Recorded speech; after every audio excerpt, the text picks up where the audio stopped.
Over time کیسے کماؤ؟ تو ہم نے اوور ٹائم نکالا. وہ کیا کیا ہم نے کہا بھائی ہر پیر کو مجلس ذکر ہوتی ہے, جمعے کو بھی مجلس ذکر ہوتی ہے, چلو اتنا ٹائم نہیں ہے تمہارے پاس, تھوڑا سا اور ٹائم لگا لو, مہینے میں ایک رات خانقاہ میں نکال لو, مہینے میں ایک رات نائٹ لگا لو اعتکاف کی نیت سے, عشاء سے لے کے اشراق تک. ایک رات کے لیے تو بیوی بھی چھوڑ دے گی, مسئلہ کیا ہے, ایک رات تو الگ ہونا ہے, زیادہ ہو تو مسئلہ نہیں, حقوق کی ادائیگی ضروری ہے, اللہ نے رکھا ہے وہ بھی ضروری ہے. تو ایک رات مہینے میں صرف ایک رات یہاں سے عشاء کی نماز تھکوڑی میں پڑھیں, کھانے کی ترتیب وہاں ہے, ناشتے بھی وہاں کریں, وہاں رات کو قیام عبادت بھی کریں, آرام کا بھی ٹائم ملے گا تھوڑا سا. اور کہا ایک رات ایک صبح اللہ کے راستے میں لگانا دنیا معافیت سے بہتر ہے. تمہیں جانا چاہیے نہیں چاہیے؟ خود ہی جانا صرف ہے نا, کسی کو لے کے نہیں جانا, جانا لے کے دوسرے کو بھی لے کے جانا چاہیے. بھائی یہ وہ تھوڑی ہے دنیا کہ جو ہے نا ایک آدمی آٹا بانٹ رہا تھا, اس نے بولا کسی کو نہیں لے کے جاؤ ورنہ ایسا نہ ہو میرا اس سے بھی چلا جائے. یہاں تو جتنے کو لے کے جاؤ گے اور ملے گا, تو لہٰذا خود بھی آؤ دوسروں کو بھی لے کے جاؤ. اس کا آسان طریقہ یہ ہے, جہاں ملاقات ہو, کسی سے بات چیت ہو, ذکر کی مجلس ہے اس کی دعوت دو, خانقاہ میں ایک دن اس کی دعوت دو.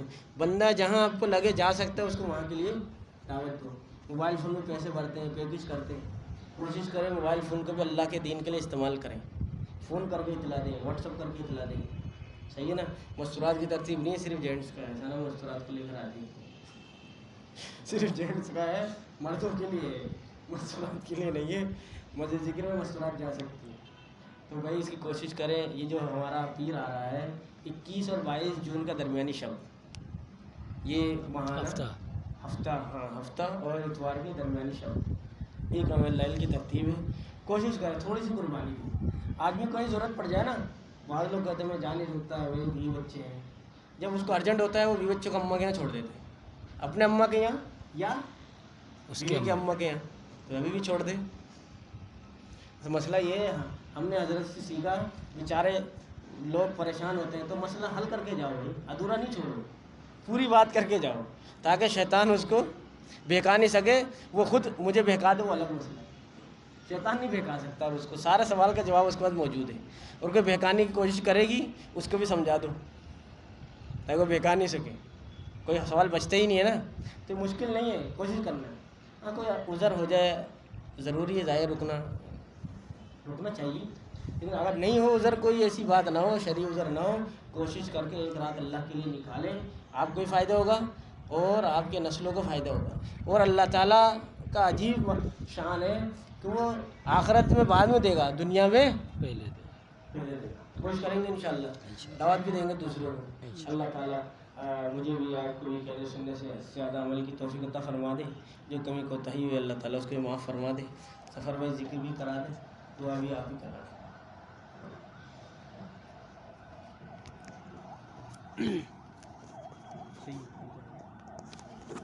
بس ایسا نہ اسپیکر اٹھ کے آ جائے. سورہ فاتحہ 3 مرتبہ